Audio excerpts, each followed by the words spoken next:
Alice au pays des merveilles, chapitre 1. Au fond du terrier.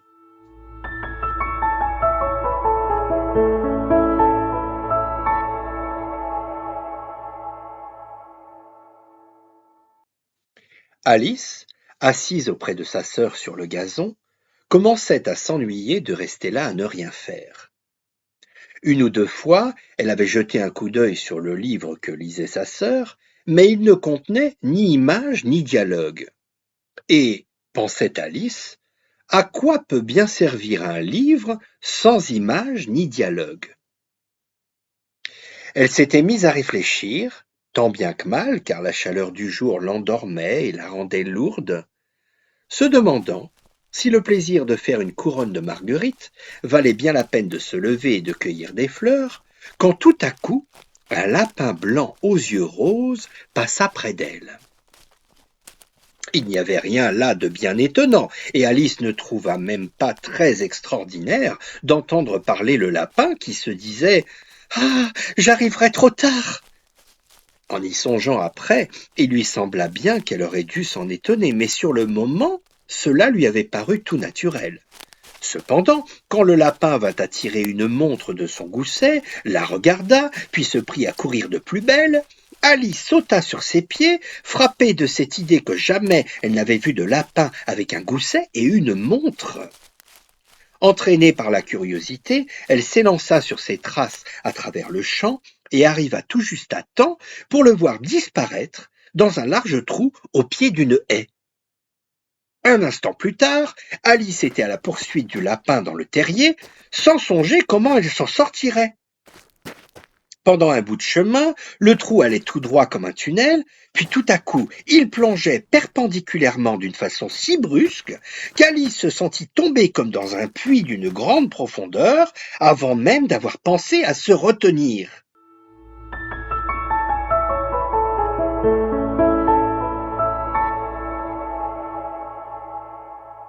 De deux choses l'une, ou le puits était vraiment bien profond, ou elle tombait bien doucement, car elle eut tout le loisir, dans sa chute, de regarder autour d'elle et de se demander avec étonnement ce qu'elle allait devenir. D'abord elle regarda dans le fond du trou pour savoir où elle allait, mais il y faisait bien trop sombre pour y voir quoi que ce fût. Ensuite elle porta les yeux sur les parois du puits et s'aperçut qu'elles étaient garnies d'armoires et d'étagères. Çà et là, elle vit pendues à des clous des cartes géographiques et des images. En passant, elle prit sur un rayon un pot de confiture portant cette étiquette « Marmelade d'orange ». Mais à son grand regret, le pot était vide. Elle n'osait le laisser tomber dans la crainte de tuer quelqu'un. Aussi s'arrangea-t-elle de manière à le déposer en passant dans une des armoires.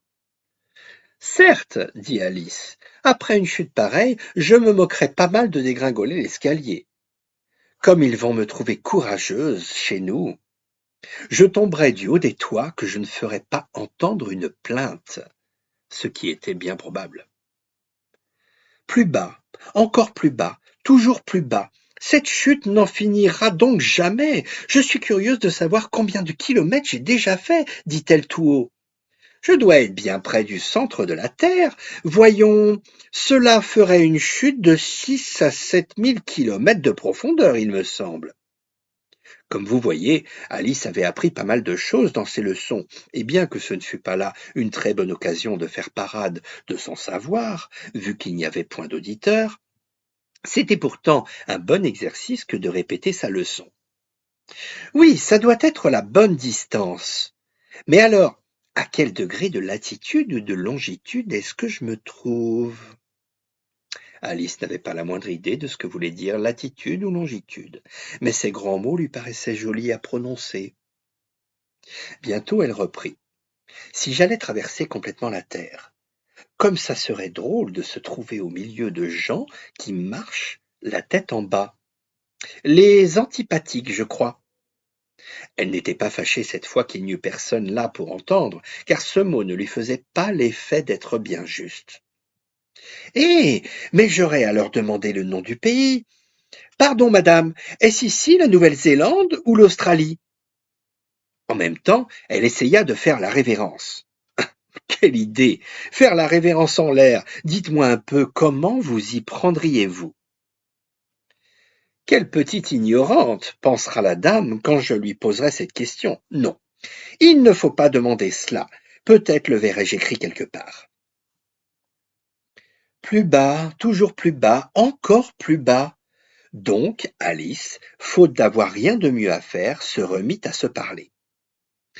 Dinah remarquera mon absence ce soir, bien sûr. Dinah, c'était sa chatte. Pourvu qu'on n'oublie pas de lui donner sa soucoupe de lait à l'heure du thé. Dinah, ma minette, que n'es-tu ici avec moi? Il n'y a pas de souris dans les airs, j'en ai bien peur, mais tu pourrais attraper une chauve-souris, et cela ressemble beaucoup à une souris, tu sais. Mais les chats, mangent-ils les chauves-souris? C'est à ce moment-là que le sommeil commença à gagner Alice. Elle répétait, à moitié endormie, les chats mangent-ils les chauves-souris? Les chats mangent-ils les chauves-souris? Et quelquefois, les chauves-souris mangent-elles les chats? Car vous comprenez bien que puisqu'elle ne pouvait répondre ni à l'une ni à l'autre de ces questions, peu importait la manière de les poser. Elle s'assoupissait et commençait à rêver qu'elle se promenait, tenant Dinah par la patte, lui disant très sérieusement: Voyons, Dinah, dis-moi la vérité. As-tu jamais mangé des chauves-souris? Quand soudain, poum! La voilà étendue sur un tas de fagots et de feuilles sèches. Et elle a fini de tomber.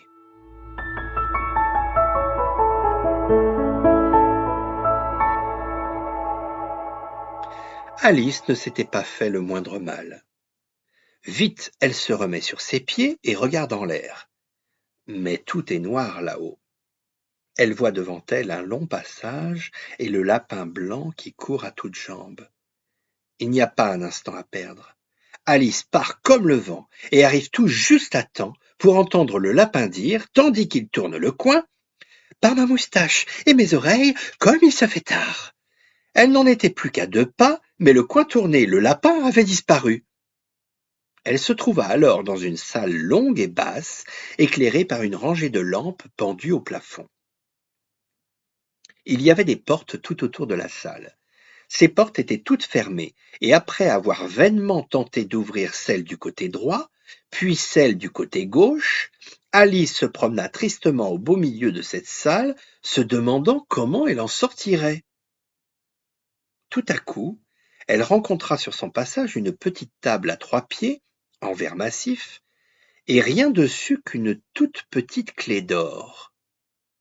Alice pensa aussitôt que ce pouvait être celle d'une des portes, mais hélas, soit que les serrures fussent trop grandes, soit que la clé fût trop petite, elle ne put toujours en ouvrir aucune. Cependant, ayant fait un second tour, elle aperçut un rideau placé très bas et qu'elle n'avait pas vu d'abord. Derrière se trouvait encore une petite porte, haute de 40 centimètres environ. Elle essaya d'introduire la petite clé d'or dans la serrure, et à sa grande joie, il se trouva qu'elle y allait à merveille.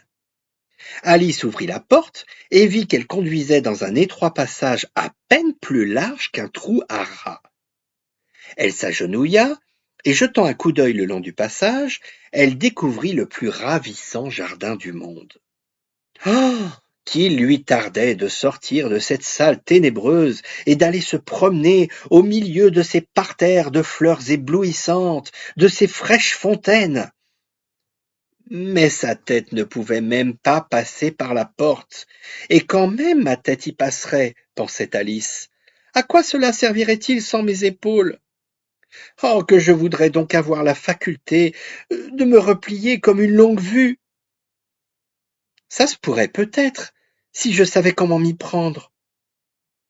Car voyez-vous, il venait de se passer tellement de choses extraordinaires qu'Alice commençait à croire que très peu de choses étaient impossibles. Comme cela n'avançait à rien de passer son temps à attendre à la petite porte, Elle retourna vers la table, espérant presque y trouver une autre clé, ou tout au moins quelques grimoires donnant les règles à suivre pour se replier comme une longue-vue. Cette fois, elle trouva sur la table une petite bouteille, qui certes n'était pas là tout à l'heure, et au cou de cette petite bouteille était attachée une étiquette en papier avec ces mots « Buvez-moi » admirablement imprimés en grosses lettres. C'est bien facile à dire « Buvez-moi », mais notre Alice était bien trop prudente pour obéir à l'aveuglette. « Regardons d'abord, dit-elle, et voyons s'il y a écrit dessus poison ou non. » Car elle avait lu dans de jolis petits contes que des enfants avaient été brûlés, dévorés par des bêtes féroces, et qu'il leur était arrivé d'autres choses très désagréables, tout cela pour ne s'être pas souvenu des instructions bien simples que leur donnaient leurs parents. Par exemple, que le tisonnier chauffé à blanc brûle les mains qui le tiennent trop longtemps. Que si on se fait au doigt une coupure profonde, il se met normalement à saigner. Et elle n'avait point oublié que si l'on boit immodérément le contenu d'une bouteille marquée poison, cela ne manque pas, tôt ou tard, de nous causer des ennuis.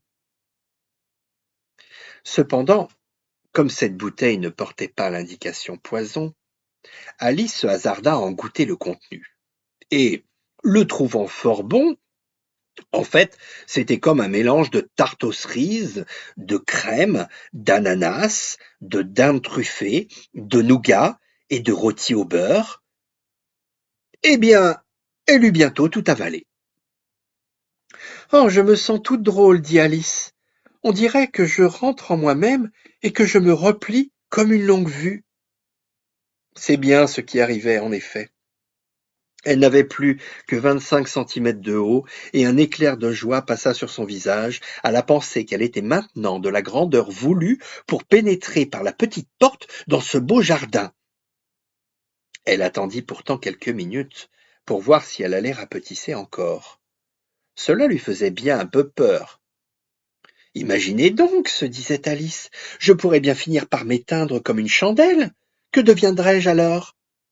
Et elle cherchait à s'imaginer l'air que pouvait avoir la flamme d'une chandelle éteinte, car elle ne se rappelait pas avoir jamais rien vu de la sorte.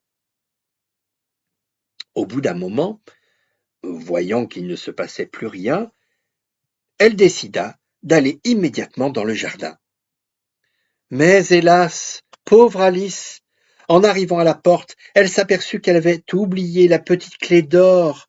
Elle revint sur ses pas pour la prendre sur la table, mais il lui était impossible de l'atteindre, même si elle la voyait très clairement à travers le verre. Elle fit alors tout son possible pour grimper le long d'un des pieds de la table, mais il était trop glissant. Alors, épuisée de fatigue, la pauvre enfant s'assit et fondit en larmes. « Allons, à quoi bon pleurer ainsi ?» se dit Alice vivement. « Je vous conseille, mademoiselle, de cesser tout de suite. » Elle avait pour habitude de se donner de très bons conseils, bien qu'elle les suivît rarement, et quelquefois elle se grondait si fort que les larmes lui en venaient aux yeux. Une fois même, elle s'était donné des tapes pour avoir triché dans une partie de croquet qu'elle jouait toute seule, car cette étrange enfant aimait beaucoup faire deux personnages en même temps.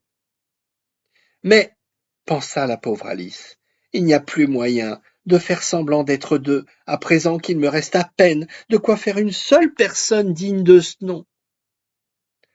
Elle aperçut alors une petite boîte en verre qui était sous la table, l'ouvrit et y trouva un tout petit gâteau sur lequel les mots « Mangez-moi » étaient admirablement tracés avec des raisins de Corinthe. « Tiens, je vais le manger, dit Alice. Si cela me fait grandir, je pourrai atteindre la clé. Si cela me fait rapetisser, je pourrai ramper sous la porte. D'une façon ou d'une autre, je pénétrerai dans le jardin, et alors, advienne que pourra. » Elle mangea donc un petit morceau du gâteau, et mettant sa main sur sa tête, pour savoir si elle grandissait ou rapetissait, Elle se demanda tout inquiète dans quel sens, dans quel sens, et fut tout étonnée de rester la même. Bien sûr, c'est ce qui arrive le plus souvent quand on mange du gâteau. Mais Alice avait tellement pris l'habitude de s'attendre à des choses incroyables que cela lui paraissait ennuyeux et stupide de voir la vie continuer de façon normale. Aussi elle se remit à l'œuvre et fit bien vite disparaître le gâteau.